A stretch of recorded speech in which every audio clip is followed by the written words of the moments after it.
অভ্যুত্থানের ঘোষক ছিল নুরুল হক নূর। দায় সারা বিবৃতি দিচ্ছেন। আজকে নীলফামারীতে দেখছেন না, একজন শ্রমিককে গুলি করে সেনাবাহিনী হত্যা করেছে। দেশের একটা বিরাট চক্রান্ত চলছে। কেন জুলাই গণ অভ্যুত্থান আমরা সংগঠিত করেছিলাম? আমরা কেন রক্ত দিয়েছিলাম? এদেশের কৃষক, শ্রমিক, ছাত্র জনতা থেকে শুরু করে 2000 শহীদ কেন হয়েছিল?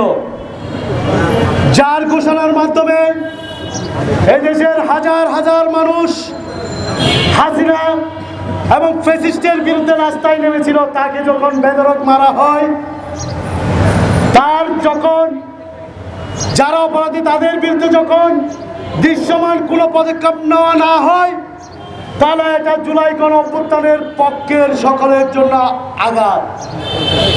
জুলাই গণ অভ্যুত্থানের সবচেয়ে প্রভাবশালী এবং জুলাই গণ অভ্যুত্থানের ঘোষক ছিল নুরুল হক নূর।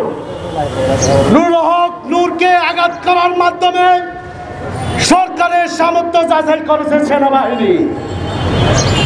এই আঘাত কিন্তু কয়েকদিন পরে ওই নয়াপল্টন, লুফায়ান টাওয়ার, মগবাজার পর্যন্ত যেতে দেরি করবেন না। যারা নুরুল হক নূরকে মারার পরে দায় সারা বিবৃতি দিচ্ছেন, দায় সারা কথা বলতেছেন, লোক দেখানো, সুখ প্রকাশ করতেছেন, কষ্ট পাচ্ছেন, অথচ বাস্তবে কোনো কিছু হচ্ছে না। জবাব যদি সরকার থেকে নিতে না পারেন, তাহলে জুলাই গণ অভ্যুত্থানের পক্ষে সকল শক্তির পর সামনে ওই নুরুল হক নূরের প্রতিচ্ছবি দেখতে পাবেন। আমরা একজন স্বরাষ্ট্র উপদেষ্টা পেয়েছি, যিনি ক্যান্টিনের খাবার ঠিক আছে কিনা দেখে, ওই মহিলার টিপ ঠিক আছে কিনা দেখে, মহিলার শাড়ি ঠিক মতো পড়ছে কিনা দেখে। অথচ নুরুল হক নূরকে যে এভাবে মারছে, প্রকাশ্যক ভিডিও আছে কিভাবে বেধড়ক মারছে, নেতা কর্মীদের উপরে কিভাবে হামলা চালিয়েছে, উনি দেখে অন্ধর মতো এখনো দোয়া করে নুরুল হক নূর যেন সুস্থ হয়ে ওঠে। পদক্ষেপ কে নিবে? সরকারও নিন্দা জানায়, স্বরাষ্ট্র উপদেষ্টাও নিন্দা জানায়, প্রধান উপদেষ্টাও নিন্দা জানায়। তাহলে পদক্ষেপটা বিচারটা করবে কে? তার মানে ডক্টর ইউনূস সরকার কি আমাদেরকে বলতে চায় আরেকটা সরকার আছে তাদের উপরে?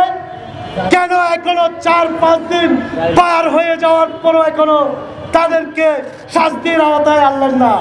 ন্যূনতম জিএম কাদেরের বিরুদ্ধে 4টা হত্যা মামলা, মজিবুল হক চুন্নির বিরুদ্ধে হত্যা মামলা থাকার পরে তাদেরকে কেন গ্রেপ্তার করা হলো না? আমরা জানতে চাই। আজকে নুরুল হক নূরকে 29 তারিখ মেরে কেস করেছে। আজকে নীলফামারীতে দেখছেন না, একজন শ্রমিককে গুলি করে সেনাবাহিনী হত্যা করেছে। এভাবে হত্যা আরো হবে। অথচ ক্যান্টনমেন্ট অনেক দূরে, পল্টনে সে নুরুল হক নূরকে পিটাতে পারে।